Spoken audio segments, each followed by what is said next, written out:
किसी वृत्त की स्पर्श रेखा स्पर्श बिंदु से जाने वाली त्रिज्या पर लंब होती है। यहाँ पे एक वृत्त है जिसका केंद्र O है। AB एक स्पर्श रेखा है जो इस वृत्त को बिंदु P पर स्पर्श कर रही है। OP इस वृत्त की त्रिज्या है। हमें सिद्ध करना है कि ये जो त्रिज्या है OP इस स्पर्श रेखा AB पर लंब है, यानी यहाँ पे 90 अंश का कोण बना रही है। यही हमें सिद्ध करना है। तो कैसे सिद्ध करेंगे? सबसे पहले हम हेडिंग डालेंगे दिया है। दिया है में क्या लिखेंगे? जो प्रश्न में दिया गया होगा, जो कथन कहेगा उसे हम लिख देते हैं।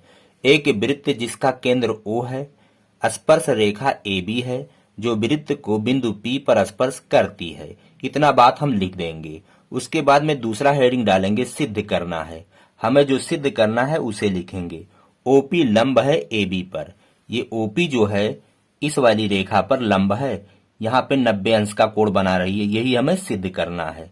तो आइए इसको सिद्ध करने से पहले हम कुछ बातें जान लेते हैं। चलिए हम यहाँ पे एक लाइन खींच लेते हैं। इस लाइन का नाम रखते हैं L, और इस लाइन के बाहर, इस रेखा के बाहर हम एक बिंदु लेते हैं, यहाँ पे लेते हैं जिसका नाम रखते हैं M। अब इस लाइन पर हम कई बिंदु लेंगे। एक यहाँ पे ले लेते हैं, इसका नाम P, एक यहाँ पे इसका नाम Q, एक यहाँ पे R, एक यहाँ पे S। अब इन सब बिंदुओं को हम M से मिलाएंगे। तो चलिए M को P से मिलाते हैं, M को Q से मिलाते हैं, M को R से मिलाते हैं, M को S से मिलाते हैं।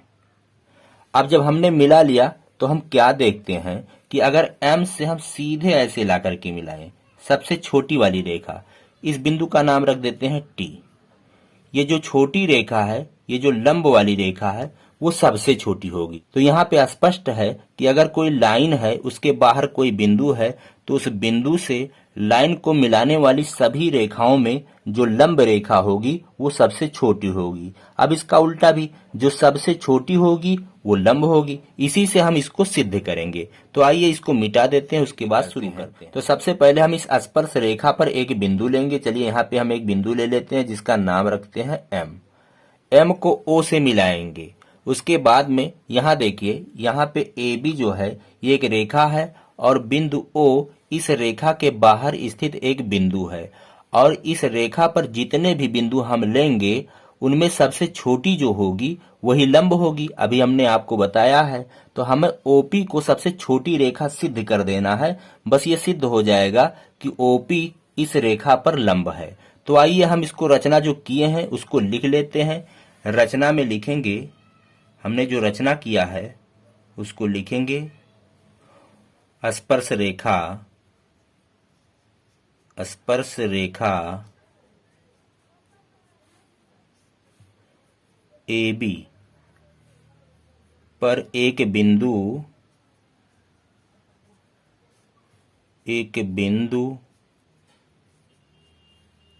M लेते हैं।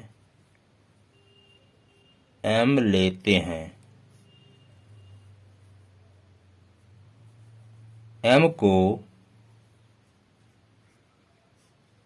O से मिलाते हैं।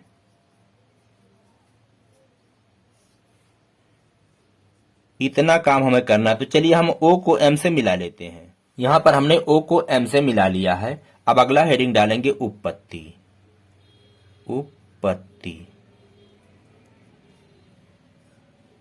अब आइए यहाँ पे कुछ जान लेते हैं। जैसे एक वृत्त है, ये वृत्त का केंद्र है।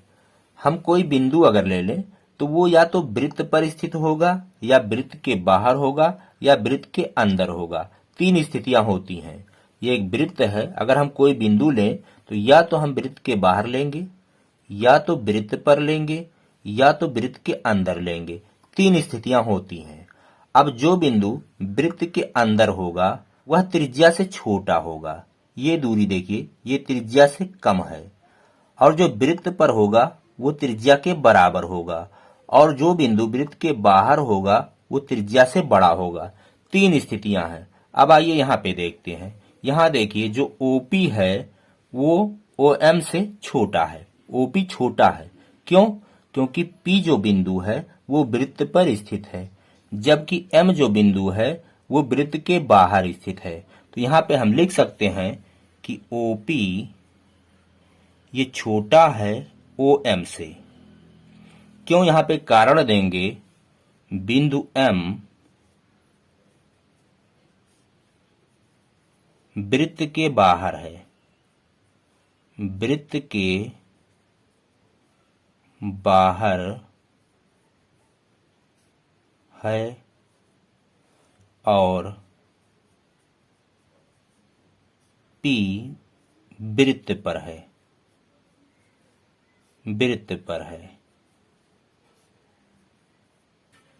तो जो OP है वो तो त्रिज्या हो गई।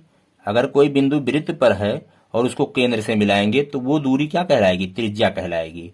जबकि OM जो है इस त्रिज्या से बड़ा है, तो OP छोटा है, OM बड़ा है। अब इसी प्रकार इस स्पर्श रेखा पर हम कहीं बिंदु लें, यहां लें, यहां लें, यहां लें, चाहे जहां लें, अगर उसको हम O से मिलाएंगे तो वो सारी दूरियां OP से ज्यादा ही होंगी। तो इस प्रकार यहाँ स्पष्ट हो गया कि OP सबसे छोटी रेखा है। तो आइए यहाँ पे हम कुछ लिखते हैं। तो हमने यहाँ पे लिख लिया है, इस प्रकार AB पर स्थित सभी बिंदुओं में P बिंदु O बिंदु के सबसे निकट स्थित है। यहाँ पे जितने भी बिंदु अगर हम ले लें तो सभी बिंदुओं में जो P बिंदु है वो O के सबसे निकट स्थित है। अतः इस बात से स्पष्ट है कि सबसे निकट होने के कारण, अगर P सबसे निकट है तो निकट होने के कारण O को P से मिलाने वाली रेखा, ये जो O को P से मिलाने वाली रेखा है AB रेखा पर लंब है। इस वाली रेखा पर जो स्पर्श रेखा इस पर लंब है, अर्थात हम कह सकते हैं कि OP लंब AB। तो इस प्रकार से प्रूव्ड हो गया कि OP लंब AB पर है।